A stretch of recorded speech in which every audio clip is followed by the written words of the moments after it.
Islamabad high court जाली degree case में justice Tariq Mahmud Jahangir के सुप्रीम जुडिशियल काउंसिल के फैसले ताईं जज तौर कम करण खां रोकण जो हुक्म ॾेई छॾियो। सीनियर कानूनदान बैरिस्टर ज़फरुल्लाह खान ऐं अख्तर अली औसाफ अदालती मुआवन मुक़रर। इस्लामाबाद हाईकोर्ट के नए रोस्टर में जस्टिस तारिक महमूद जहांगीर के डिवीज़न ऐं सिंगल बेंचेस ख़त्म। इस्लामाबाद हाईकोर्ट में चीफ जस्टिस सरदार सरफराज डोगर ऐं जस्टिस मोहम्मद आज़म खान ते ॿधल डिवीज़न बेंच मियां दाऊद एडवोकेट जे जस्टिस तारिक महमूद जहांगीर के कम खां रोकण वारी दरख़्वास्त ते ॿुधणी बाल लिखत में हुकुमनामो जारी करे छॾियो। अदालत जस्टिस तारिक महमूद जहांगीर के सुप्रीम जुडिशियल काउंसिल जो फ़ैसिलो अचण ताईं अदालती कारोबार हलाइण खां रोकण जो हुकुम जारी कंदे सीनियर कानूनदान बैरिस्टर ज़फरुल्लाह खान ऐं अख्तर अली औसाफ के अदालती मुआवन मुक़रर करे छॾियो। अदालत अटॉर्नी जनरल खां दरख़्वास्त ॿुधण जोगी हुअण ते पिणु मुआवनत तलब करे वरिती। ICC पाकिस्तान क्रिकेट बोर्ड जो एशिया कप में मैच रेफरी एंडी पाई क्राफ्ट के हटाइण वारो मुतालबो रद्द करे छॾियो।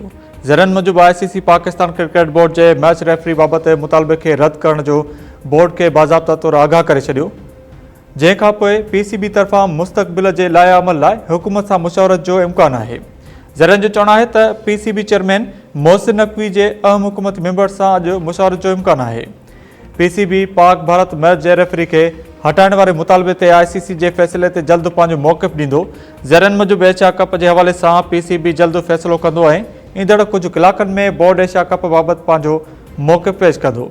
ज़रन मूजिब जेकॾहिं पाकिस्तान जो मुतालबो न मञियो वियो त टीम एशिया कप खां दस्तबरदार थी वेंदी। उन खां अॻु भारतीय क्रिकेट वेबसाइट दावा कई हुई त international cricket council Pak Bharat match जे रेफरी एंडी पाई क्राफ्ट के हटाइण वारे पाकिस्तान की दरख़्वास्त रद्द करे छॾी है। भारतीय वेबसाइट मूजिब ICC गुज़िरियल रात पाकिस्तान क्रिकेट बोर्ड के उन बाबत ॿुधाए छॾियो हो। भारत जो गैर ज़िम्मेवारानो रवैयो रांदियुनि जे मैदान ते पहुची वियो। अस्करी मैदान में शिकस्त बाद भारत हाणे रांदियुनि जे मैदान में किरियल हरकतुनि ते लही आयो। वज़ीर इतलात अता तरड़ जी तनक़ीद। इतलात वारे वज़ीर चयो त पाकिस्तान खिते में जटादार अमन लाइ हमेशह मौसर किरदारु अदा कयो आहे। पाकिस्तान भारत जे बिना जवाज़ जारत जो मुंहुं तोड़ जवाबु ॾिनो। 4 ॾींहनि वारी जंग में पाकिस्तान फतेह जो हिकु नओं दास्तान लिखी छॾियो।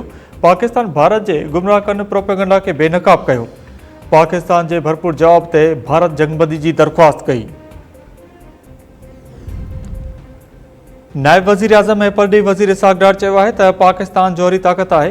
ख़ुदि मुख़्तियारी ते हमिलो थियो त हर क़ीमत ते दिफ़ा कंदासीं, पोइ खणी उहो ताक़तवर मुल्क ई छो न हुजे। इसराइल बेकाबू थी चुको आहे, जेको हिक खां पोइ ॿिए मुस्लिम मुल्क जी ख़ुदि मुख़्तियारी खे चैलेंज करे रहियो आहे। कतर की राजधानी दोहा में अरब इस्लामी हंगामी सरबराही कॉन्फ्रेंस के मौके ते अरब TV के इंटरव्यू में इसहाक़ डार कतर ते इसराइली हमले के आलमी कानून की भंज कड़ी गॾियल क़ौम के चार्टर ऐं मुस्लिम दुनिया की ख़ुदि मुख़्तियारी ख़िलाफ़ संगीन कदम करार ॾींदे चयो त जेकॾहिं मुस्लिम दुनिया रुगो बयाननि ताईं महदूद रही त ॿ अरब मुसलमाननि की नुमाइंदगी कंदड़ मुल्क पंहिंजे अवाम की नज़रुनि में नाकाम रहंदा। इसराइली हमलनि जी रुगो मज़म्मत काफ़ी न आहे, हाणे असांखे वाज़ह लाइ अमल अख़्तियार करणो पवंदो। वक़्तु अची वियो आहे त गज़ा में गैर मशरूत जंगबंदी यकीनी बणाई वञे। इसराइली अगराइन मां वाज़ह आहे त हू अमन नथो चाहे। दुनिया खे हाणे इसराइल जो रस्तो रोकणो पवंदो।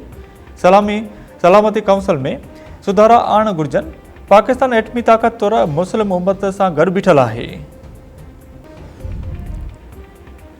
पेंशन में कटौती ऐं ॿिनि मुरातिबुनि में घटाई ख़िलाफ़ सिंध एम्प्लॉइज़ अलायंस के सॾ ते हिकु भेरो ॿीहर एहतजाज। तालीमी इदारनि ने सुदो सरकारी ऑफिस की तालाबंदी। हैदराबाद में सभई औरतूं ऐं मर्द मुलाज़िम रस्तनि ते निकिरी आया। शहबाज बिल्डिंग ॿाहिरियां धरणो, ट्रैफिक मुतल। धरणे में रेवेन्यू, तालीम, सिहत, ज़रायत, एरीगेशन समेत केतिरनि ई खातनि जे मुलाज़िमनि जी शिरकत। शहबाज बिल्डिंग खां गुल सेंटर ताईं एहतजाजी रैली बि कढी वई। मटियारी, उडोलाल स्टेशन ऐं ॿियनि इलाइक़नि में बि सिंध एम्प्लॉइज़ अलायंस जे सॾ ते तालीमी इदारनि समेत समूरनि सरकारी ऑफिसिस में तालाबंदी ऐं कमशड हड़ताल। स्कूल की तालाबंदी सबबि ॿार वापसि घरनि ॾांहुं रवाना। मुज़ाहिरीन मूजिब पेंशन में कटौती मुलाज़िमनि की निड़ी ते लत ॾियण बराबरि आहे, जेका कंहिं बि सूरत में क़बूल न कई वेंदी। मुतालबनि जी मंज़ लाइ कराची में तारीख़ी एहतजाज जो ऐलान। पेंशन में कटौती वारो फ़ैसिलो फौरी तौर ख़त्म करे सिंध जे मुलाज़िमनि खे पंजाब जे मुलाज़िमनि वांगुरु सहूलियतूं ॾियण जो मुतालबो।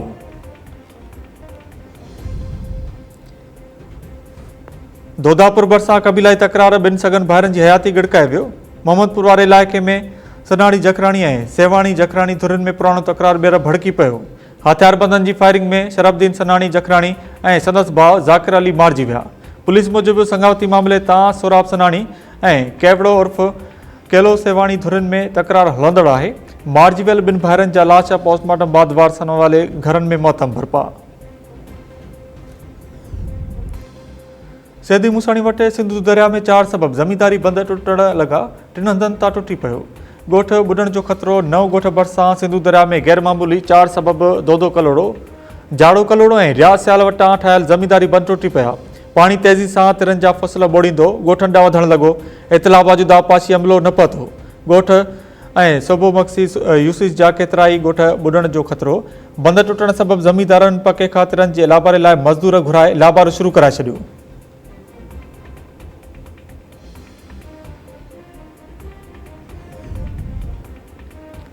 जैकबाद में रिंदवाई खे लॻल घारो 8 कलाक गुज़रण बावजूद बंदि न थियो। केतिरा ई घर पाणी हेठि अची विया।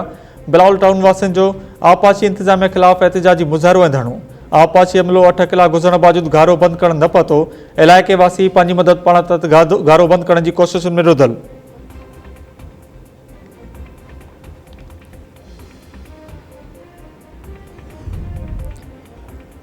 ऐं नवदेरो भरिसां शॉपिंग लाइ लाड़काणी वेंदड़ मदेजी वासी ज़ाल मुड़ुस रोड हादसे में फौत। बबाड़ा महफ़ूज़। लाड़काणो सखर रोड ते मज़दा जो टक्कर लॻण सबब मोटरसाइकिल सवार मदेजी वासी कुर्बान पवर ऐं संदसि ज़ाल तस्लीम थॾे ते दम ॾिनो। संदन बबाड़ा महफ़ूज़ रहिया। लाश नवदेरो इस्पताल मुंतक़िल। मज़दा ड्राइवर मोहम्मद रफ़ीक लोलाई गिरफ़्तार। फ़ौतनि जे वारसनि मूजिबि घर में शादी हुई। कुर्बान फैमिली समेत ख़रीदारी लाइ लाड़काणे वञी रहियो हो त हादसो पेश आयो।